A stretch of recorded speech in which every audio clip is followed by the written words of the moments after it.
epilepsy. Today we will talk about a disease which is known to man for many centuries.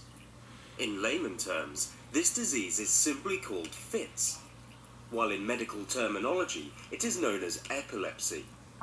Epilepsy is a very common problem in the world. Take for example, in Pakistan, millions of people are suffering from it, or maybe even more than that. It affects people living in rural areas, as well as urban areas, men as well as women. The disease mostly affects young people. As an estimation, 70% of people with epilepsy are young, while 30% develop epilepsy after 50 years of age. Myths about epilepsy. Although this term is not new for many people, because they have seen others in their surroundings suffering from it, but, at the same time, there are many misconceptions prevalent in the society about this disease. Many people think that the fits are because of evil possession, and they then prefer seeing a faith healer for this illness rather than a doctor. Another misconception is that epilepsy is a psychological problem. People think that it is because of stress or failures in life. So when a young person has a seizure, let's suppose a 10-year-old, otherwise normal-looking boy or girl, the parents get genuinely concerned. With the misconceptions that are prevalent in society, the first fear is that of evil possession, magic, or a serious psychological issue. The other issue is that people try to hide this because they don't take it as a medical illness. They don't want anyone to know that their son or daughter has epilepsy, because this diagnosis has been stigmatized in society. They may fear that they won't be able to marry off their children, or they may not become part of society, or even accepted within their family or schools. This is an example of general attitude towards epilepsy and epileptics, which is not only true for Pakistan, but also for the developed world. What is epilepsy? Epilepsy is a neurological illness, or illness of the brain. The communication or information exchange between different parts of the brain occurs through electric currents. There are billions of wires that connect billions of neurons and make this fast and continuous communication possible. If at any point in time there is a short circuit at some point, then that particular part of the brain, or sometimes the whole brain, stops working temporarily. This phenomenon is called an epileptic fit. Some of the patients may lose awareness during this time for 1 to 2 minutes. They may not respond to the bystander's commands. After the fit is over, they regain their consciousness level in the same position and start communicating normally. Sitting in a classroom, such patients may stop talking abruptly for a minute or so, and then become normal as they were, immediately once the fit is over. Patient himself is not aware of this 1 to 2 minute pause, which is obvious for the bystanders. Such an event can be called as a minor epileptic fit. If this attack becomes severe, then the patient may lose consciousness and the whole body may start jerking vigorously. It would then be called a major epileptic fit. Less commonly, these major fits may continue for hours. 90% of the time, both types of epileptic fits end within 1 to 2 minutes. Because of this, people sometimes get a wrong impression that it was their intervention that aborted the attack, which is not the case. How and how often fits occur? Epileptic patients tend to have repeated epileptic fits. The frequency may vary. One person may have an attack every month. Another will have it once in every 3 months. While a third person may have an attack every week. Some people may have an epileptic fit as infrequently as 1 in 6 months, or even once a year.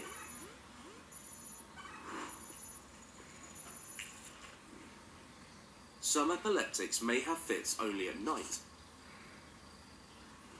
while others may have more attacks early in the morning. This variation is because of different types of underlying epilepsy. At times, patients do not have typical whole-body jerking. Rather, they just have a sudden brief jerk, like a startle. This is also one of the minor seizure types. In the majority of the patients, an attack may occur suddenly on top of normal ongoing activity, but 25 to 30% of the patient may get a feeling that the attack is about to occur. This feeling is called an aura. Such a patient would him or herself tell you that they experience a peculiar phenomenon before a seizure starts. Some patients may even take protective action, like sitting on the floor, or get away from a dangerous place where they experience an aura. 70% of the people will not get a warning, and the attack occurs suddenly. Epileptic fits are usually of a short duration. Even before you can try any remedial action, a fit usually ends on its own. Another peculiar thing is that 99% of the people get back to their normal self within 15 to 30 minutes after a seizure, as if nothing happened, or at least no permanent damage has occurred to the brain. So, this is a noticeable aspect of epilepsy, that in case of a seizure, the brain loses its functionality during the event, and then gets back to the level as if it was before the fit. If a person has some or all of these problems, he may be suspected as having epilepsy. For a formal diagnosis, a physician requires training. Neurologists are expert in dealing with this disease. Sometimes, a test is done to make the diagnosis of epilepsy, which is called as EEG. During EEG, electrodes are applied on the scalp, which then record the brain's electrical activity. An EEG may show abnormality in the brainwaves, and it is then helpful in diagnosing epilepsy, or its subtype in a patient. Why do people develop epilepsy? In 70% of epileptics, there is no apparent underlying cause. From this, we mean that definitely there is an underlying reason for the short-circuiting, but that problem is not visible on routine tests.